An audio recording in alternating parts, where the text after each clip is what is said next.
Дұрыс ұйқы бұл әдемі көңіл күйдің, әл-ауқаттың, әрі сіздің сұлулығыңыздың кепілі. Сондықтан ұйықтар алдында тамақ ішпеу керек деген қағиданы іске асырған абзал.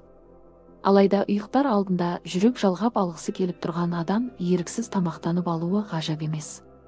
Өкінішке орай, көпшілік ұйықтар алдында ағзаға зиян тағамдарды жегісі келеді. Қатты өңделген тағамдар, колбаса, гамбургер, қытырлақ картоп, пицца асқазанға ауырлық түсіреді және ұйықтауыңызға кедергі келтіреді. Сондықтан өзіңді жақсы сезінбеуің әбден мүмкін. Бұл дегеніміз өз денсаулығыңа немқұрайлы қарау деген сөз. Түнгі уақытта қарныңыздың ашуы күні бойы жеткілікті тамақтанбағаныңызды білдіруі мүмкін. Кешкі астың негізгі ережелері. Ұйқыға дейін бірнеше сағат бұрын тамақтануға тырысыңыз. Бұл ағзаға ас қорытуға уақыт береді. Пайдалы және оңай қорытылатын тағамдарды таңдаған дұрыс. Егер осы ережелер сақталса, артық салмақ пен ұйқысыздықтың орнына денені қажетті дәрумендер және минералдармен қамтамасыз ету арқылы сымбатты денеге ие бола аласыз. Осы жерде даналардың келесі ұлағатты сөздерін келтірген жөн деп санаймын. Саулық тілесең көп жеме, Әлішер Науаи. Саулығымды сақтаймын десең аз же, бірақ уақытылы же, Саиф Сарин. Ертеде айтылған ауру, астан дәрінің ең жақсысы ас тамақ, қарын дерттің үйі, қомағайлық, зұлымдық деген дана сөздер бекер айтылмаған шығар. Егер түнге таман қарныңыз ашса, тамақтанып алыңыз және оны саналы түрде жасаңыз, бірақ алдымен ашыққан сезіміңіздің рас екендігіне көз жеткізіңіз.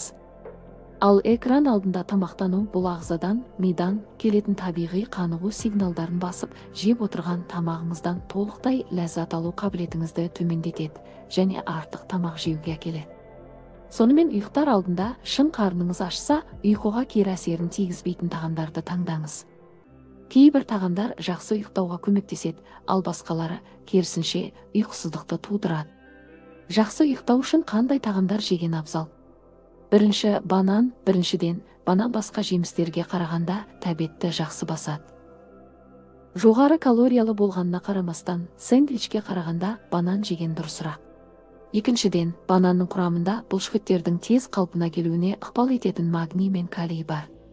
Үшіншіден, банан серотонин мен меланинді тұрақтандырып, мидың толық демалуына көмектеседі. Екінші, сұлы ботқасы, бұл таңертең ғана емес кешке де тұтынуға өте пайдалы және ұйқыға да жағымды ықпал ететін тағамдардың бірі болып табылады. Оның құрамында жүйке жүйесіне оң әсер ететін микроэлементтер бар.